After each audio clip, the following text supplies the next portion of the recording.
Good evening and welcome to this episode of Not a Collection of Parts. My name is Julian Baker, and this evening we are going to be talking about thoracolumbar fascia. So if this is something you've heard of before, then you're going to be excited by it, and if not, then worry you not too much. But so what is it, where is it, and how do we find it, and why do I want to talk about it? And it sounds like like a complex subject, but trust me when I tell you that this is one of those things that you will see and feel on a daily basis. So people will put their hands on their back and they'll say something hurts or something is stiff or sore or aching, and it's the thoracolumbar fascia that we're looking at.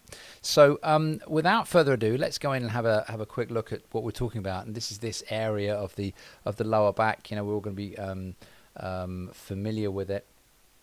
And the thing about it is it sort of blends in, and you can sort of get the idea of it here. If we, let's get my laser pointer up here, and we can sort of see that there's a lot of blending going on. Now, this is probably the best example that I can give you as far as not a collection of parts is concerned, because really the thoracolumbar fascia is very difficult to define in terms of where it begins and where it ends, and that's the trouble with anatomy, that you have to sort of start somewhere and you have to pick a point that you're going to define yourself and die on that hill, as it were. So the thoracolumbar fascia is really one of those things that I would say I would describe it as the mechanical fuse box of the body, in as much as it's where you have the most stability. And the thing to remember about stability is that it requires a lot of stiffness at the same time. So there's always a trade-off, and I think I mentioned this before, and I'll say it. You'll hear me say it again and again and again. That stability and stiffness walk a very fine line, and where you have the tissues that are going to be involved in creating a lot of stability, such as you have down here in the thoracolumbar fascia, and you have the overlay of the erector spinae groupings that are here on the left-hand side, then you also have the potential for there to be stiffness. And so what's going to drive your stiffness over and above what's going to drive your stability and lack of movement, pain, dysfunction, injury, these are all the things that will tip this into over into not moving around for a little while. And wherever you've got that stability, you've got those strong tissues, and hey presto, you've got this stiffness. So in this area in the lower back here, bring old Dave over here and have a look. In this area in the lower back, this is where we have the sort of the peak of the curves, if you like. You can see him on here because it's slightly out of focus, but this is sort of the end of the curves of the thoracolumbar fascia and so the lumbar spine. And so we have these big sections of lumbar vertebrae, and then we also have a curve. And so this is where we have this biggest loading as far as the lower back is concerned. And so this is where most loading is concerned, and so this is where we need the most stability. So it's a very, very heavily loaded area. The thoracolumbar fascia, depending on who you read and who you talk to, has several layers, and that the interior layer, the sort of anterior layer, the front layer, if you like, wraps itself around these tissues that you can see here, which is psoas iliacus, going up into quadratus lumborum, and reaching right up into the diaphragm. So it's got several, as I said, 3 layers, and this is the internal layer. Now it is slightly differently constructed on the internal layer, and we're not going to go into the huge details of it, but essentially you've got this big wrapping that wraps itself in and around like a figure of 8, and it's very difficult to describe where things begin and end. There's a word in anatomy which is decussation, and this is where you sort of see an overlap and a blending of tissues without there being a clear line. So whenever you go back, and have a quick look at that, and you see that that delineation of that line there, it's pretty false. It doesn't really look like that. Similarly, when the thoracolumbar fascia is wrapping across the top of it, and you peel it back, well, it's not a sort of a cut and dried beginning and end like we like to think it is. So the layer that we're talking about here is referred to often as a lumbar aponeurosis. So aponeurosis means sheet-like tissues. So if we look at the fascia lata, the tissues that wrap around the thigh, the tensor fascia lata structures, then we'll see those in aponeurosis, and then this is what you're looking at here. Now this tissue's been cleaned up a lot, so we're going to look at a little bit more of some of the tissues before they've been cleaned up, or sort of, you know, with a little bit more cleaning up, as it were. And this is what we're looking at.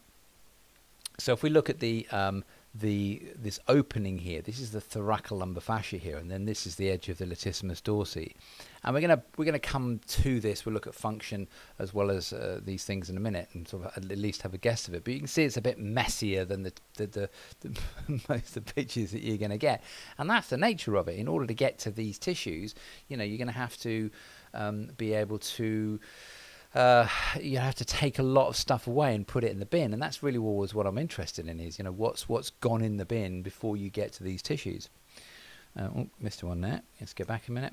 So this is a little bit more of a look inside here, and you can start to see that the thoracolumbar fascia has been peeled away. This is the edge of latissimus dorsi, and you can see what I mean about there being no clean lines. So the join up, if you like, has been cut, and what you're looking there is into the sort of the sac, if you like, into the bag of the thoracolumbar fascia. Where you've got the fascia of the erector spinae coming into here. This is a slightly unusual view that you get, because what you're looking at here is you're looking at the side. I'm going to put that on a bigger screen, and what you're looking at is the side. So this is the edge of the pelvis. So this is the left-hand side of the pelvis. So the ribs are up in here, and you've got the rib cage here, and then you've got sort of the erector spinae is being lifted up, and so you can start to see the inside of the bag of the thoracolumbar fascia as it's wrapping itself around. So why do we have to have these three bags creating, and you can see this is a fairly strong bag. You've got QL going to be wrapping into there, and you've got the fibers of the erector spinae coming down into there. So why do we need, you know, such a phenomenal amount of power and strength in this region? And if you think about it, it stands to reason. If we go back to our friend here, and we understand how deep these tissues are and how much function there is that's going all the way around them. So you've got quadratus lumborum into here. Now, quadratus lumborum is going to give us our side bending, but it's also going to give us our elevation. So it's going to lift that pelvis up as we start to move forward. It's going to work with the glutes in order to be able to elevate the pelvis on one side, or it's going to work in side bending, and it's also going to work in bringing us back up, so lateral flexion. So all the way through here, you know, imagine if one of these bits was, you know, these structures was poor or wasn't stable enough, then the whole thing is going to fall apart really, really quickly. And so we have to have lots of tissues that are being held in place, but also tissues that are able to communicate with others, that are able to stay in their compartments. That you imagine that these tissues are going to be pulled and pushed and have a lot of pressure put on them. You don't want them to bulge out, and again, you know, this is what the thoracolumbar fascia is going to be taking care of, but it's also going to be creating an anchor point, a centralized point for a huge amount of other structures that are going to come down into here.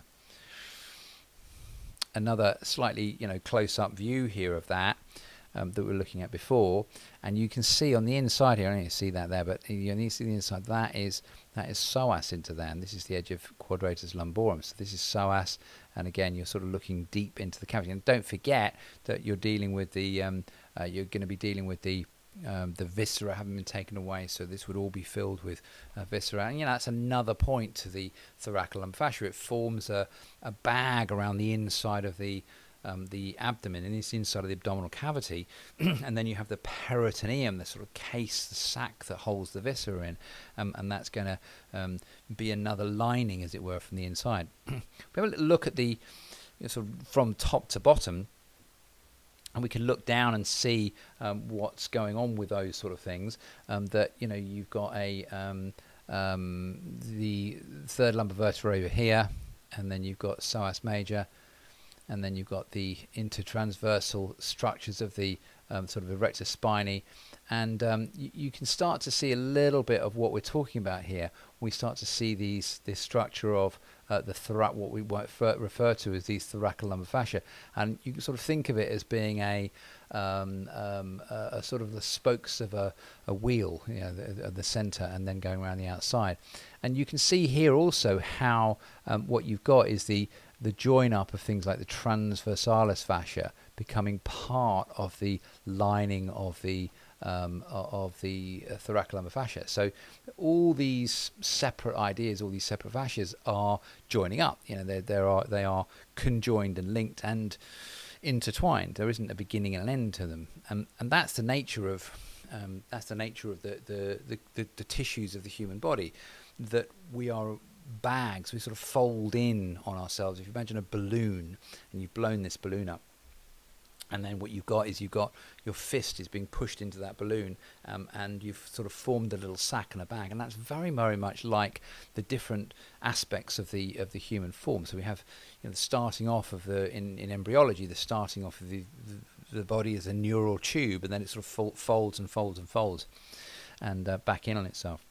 What you can't quite see from that picture, though, is the complexity of these fatty tissues. We always sort of see this nod to the outside layer of the skin and superficial fascia, but if we just put this one onto here, you'll get a little bit more of an idea of what's going on here.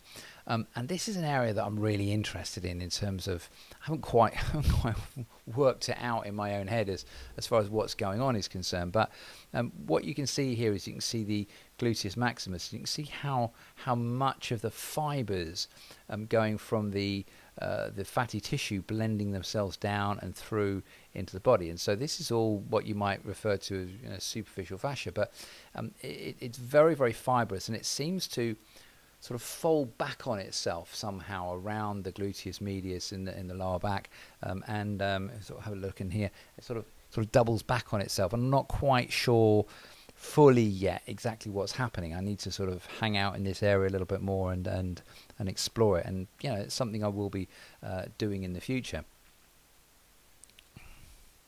We go on and have a look at a dissection where things are a slightly different colour, and it's quite a red sort of colour here. And what we're looking at is we're looking at the thoracolumbar fascia before it's been cleaned up. I'll move on from that a little bit, but this is what we're dealing with once it's been, you know, sort of cleaned up a little bit. And I want you to notice here the directions of these fibers as they're moving across, and it's quite hard to see actually. Let's see if I can get a slightly better image of that. Hang on a second, and we will just come on to that.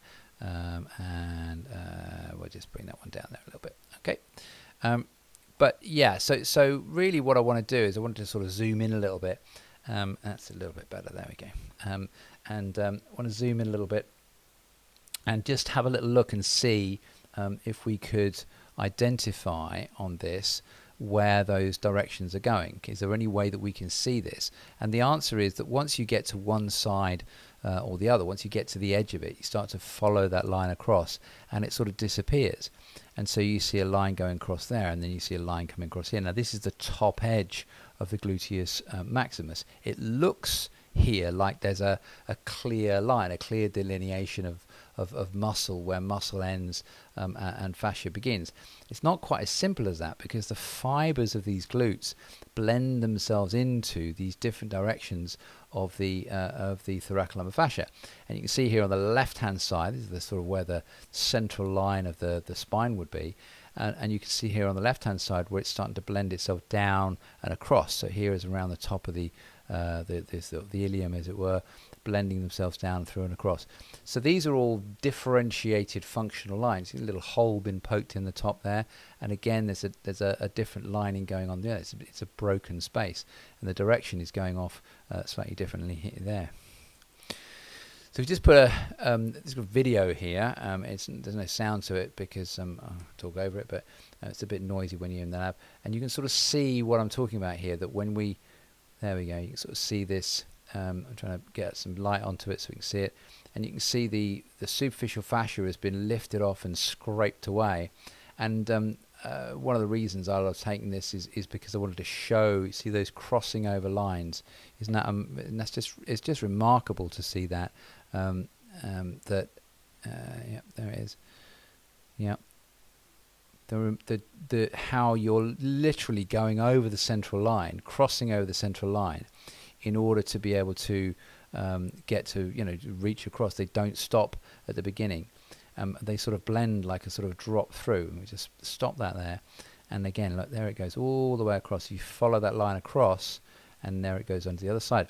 Now, if you look at it here, for example, here's another really good example, is that this is a, I don't know, you might call it the external layer of the superficial fascia. But can you see how the underneath layer is going across? Now, there isn't, I was keen to say there aren't any layers in tissue. Tissues and anatomy and body and fascia doesn't have layers. If you try to take that away, what you'd find is these fibers that you're seeing like that looks like it's on the surface. They're not. They blend into each other. Try and take that away, and what you'd end up with is just a mass of fibers that are all poking around and getting themselves all matted up and messed up. And so that there isn't, until you get into the delineation of that package that you've got into, or is it that's going into there, cut that open, then you'll see that quite clearly you can see the muscular structures of the erector spinae going up and down. But up until that point, everything's sort of blended and blurred. And so in order to get that really clear delineation, what you've got to do is you've got to create a cut. You've got to cut along here and clean all this away and then leave those bits behind. But even here on the left hand side, you can sort of see the fibers of those, the fibers of the thoracolumbar fascia blending across into gluteus maximus, and then it gets a little bit more confusing around the top when you start to get to gluteus medius. There's no easy way of explaining it. This one just gives you a little bit more of an insight into the depth that we're talking about here. So this is the fatty tissue. This is the coming down into the gluteal crease here. So this is coming down to the coccyx, sort of top edge of the ilium there, and you can see the depth of this tissue. And there's a line that goes through here. Now, I'm not going to get into the description of the layers of the superficial fascia that we have, and there's a discussion about this that's gone on that I can see both sides of. But really, you're looking very, very deep here. This is a very, very deep area. Now, in this particular person, what we also had was we had a bit of scarring going on. So it was very interesting to see there was a spinal scar that was going through there. And the tissues around the spine were very, very held down. They were very pinned onto the underlying bone, and that's quite usual. You can see that if we go back to there, to this image here, you can see that we've had to sort of dig out what the tissues would be there but you still see it going across. But in here, what happened was it was absolutely pinned down. It was solid and pinned, and the fibers ended up coming upwards through from the superficial fascia to the skin. And this is evident here as well. So what you've got is, this is again superficial fascia, and you can see the fibers of this blending themselves down through and into, we haven't even got this first layer away, gluteus maximus, and the whole thing blending through and across the spine. So the fibers that we talk about as far as superficial fascia fibers, these are fibers that hold the fat in place, and they have to travel down. They don't sort of stop. We can cut them away and look like it's a separate layer, like you've seen in some of the pictures, but they are a layer of fiber that continue down and deep and into this this superficial fascia. There isn't, as I said, there isn't a separation. This next image is just again an idea of what's happening here. This is an unfixed dissection. This is tissue where the tissue isn't embalmed, but it doesn't make any difference. What you're still looking at is the fibers blending themselves down through the superficial fascia, from the superficial fascia into the deep fascia, and then onwards down to become whatever bit of connective tissue you want to name. So what we have to understand from all of this is that from a functional perspective, what's blending into the superficial fascia. So first of all, you've got latissimus dorsi. So from the inside of the groove of the humerus, you're blending these tissues all the way down and across, and you're hitting into the outside edge of the latissimus dorsi. And then from there, you've also then got the all the internal oblique structures. So the internal obliques are going to blend round into the thoracolumbar fascia. And of course, you've got transversalis abdominis, transverse abdominis. Now, the muscle itself comes to sort of around to the front, but the back edge of it, you just get back to where was that image that we had there? There it was. So there's the back edge of it there. And so we can see transverse abdominis going all the way around there. And that then becomes and blends through around into those tissues that we're going to be referring to as the thoracolumbar fascia. On the outside edge here, on the inside edge here, we've got internal oblique. Now, again, it's worth remembering here that when you talk about, transverse abdominis, this is transverse abdominis as far as the inside of its fascia is concerned. Then you've got a bit of the muscle here, and then you've got another bit of the fascia, which is a separated fascia. It's two layers of it, one of which is going to be the outside edge of the transversus, and the other bit is going to be part of the internal oblique.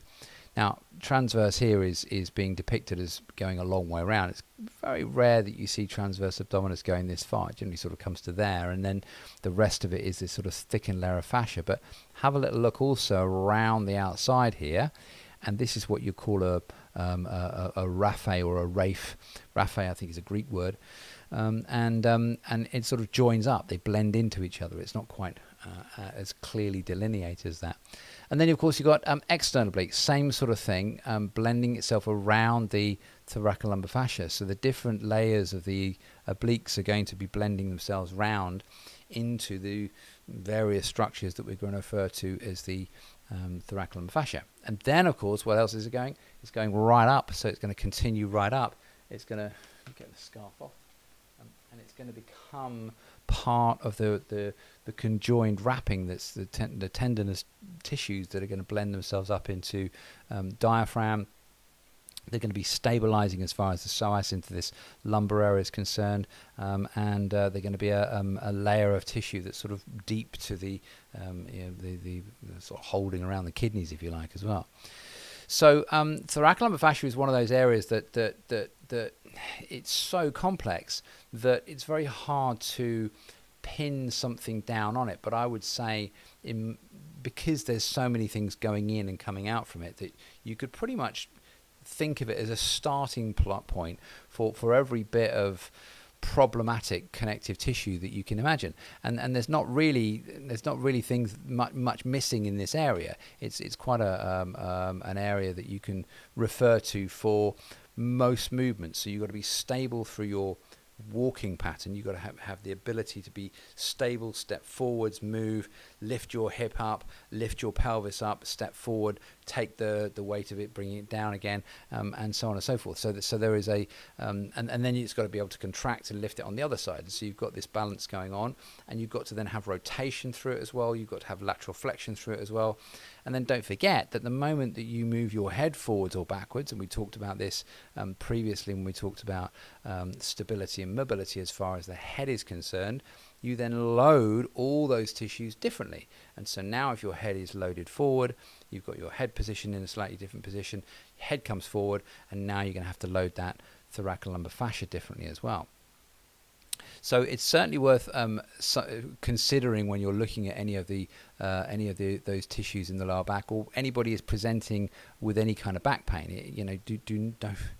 Don't forget that this is the area that you're starting with, and you're looking more from the perspective of it being soft tissue than anything else. It really isn't going to be much effect as far as the spinal discs are concerned. Now, I'm over the years, of course, you can say that you see a lot of people with back pain, of course, and that's how it goes. But generally speaking, nearly every bit of back pain I've seen has been as a result of soft tissue rather than hard tissue. Now, you do get bumps and lumps and bumps and prolapses and what have you, but for the most part, they are going to be related to muscular tissues that just aren't stable or conjoined or working together, and the starting point is always going to be the glute as far as that's concerned. We can look at that at another point in time. I'll put this article up here. This is an article that was written by Jan Wilke, Robert Schleip, and Werner Klingler and Carla Stecco. And so talking about sort of the fact that disc pathologies don't necessarily represent the causal substrate of lower back pain. Basically, you know, that although people seem to go to as far as a disc is concerned, a slip disc, that really what we're looking at is we're looking at other factors. So here they talk about variety of predictors, psychological, environmental, genetic, or other morphological factors have been discussed. So the Punjabi, this is a reference they have, that propose that micros, you know, small injuries in the lumbar connective tissues might be a contributing factor in idiopathic lower back pain. So idiopathic is referring to the fact that there isn't something that you can specifically point at and say, you know, this is what is causing it. And other people have gone and said, well, you know, that perhaps it's the lumbar dorsal fascia because there's so much in it. And this is really what this paper goes on to look at. And some of them talk about how we might test for that and how we might understand what we might refer to as micro injuries. And really it's very, very hard to establish. But remember this, is that what we're looking for as far as any, certainly what I'm looking for as far as any my clients are concerned, is whether there's any limitation in what we might consider to be normal range of movement for that individual. You know, so somebody might, if they just got up out of a chair for the first time in 30 years, we're not going to expect much. But where you see movement pattern limitations, where somebody is compensating for something, where there is a shortening of gait or movement on one side, where somebody turns to stand up and they have that compensation, these are all these little clues that we're looking for. And really, you're not going to go far wrong to have a little look at getting the gluteus maximus, ensuring that it is working through its entire range. Not that it's firing or not firing, it's sort of a misnomer, but working through its entire range. We'll talk about that another time. And but also having a look to see, is there lateral flexion going involved? And so many people, you know, once you feel that stiffness in your back, are going to lock themselves up and they're going to not move, and hey presto, before long, because you've already got stability in that area, then you end up with that stiffness. What else is going to show you here? There was another one very, very quickly into here, and this is just one of my favorite pictures of all time. And this is what this shows you, is the evisceration. So we've got the lungs and the diaphragm into here, transverse abdominis, and all of this is being wrapped around. The reason I put this in the same category as around the thoracolumbar fascia is because what you're dealing with is the stabilization of those tissues. And so if you don't have stable tissues around your viscera, around your diaphragm, and anchor points from which to be able to then breathe and function and, you know, squat and have babies and goodness knows and what else, then you're going to end up with dysfunction. That's what we look at as far as this area is concerned. So, you know, thoracolumbar fascia as far as that is concerned as well. So really then it's just a case of saying, what would you like to see next? If there are any questions that you've got going on, I've got a list as long as your arm of things that I want to talk about each week. Please send your questions in, your suggestions in. We'll keep it to half an hour every week, and hopefully we've got something we can talk about for the foreseeable future. So thank you very much for joining me. Please check out the website. There's a gallery on the website. Some of those pictures you'll see tonight are up there as well. That's functionalanatomy.com, and I will see you next time on Not a Collection of Parts. Bye for now.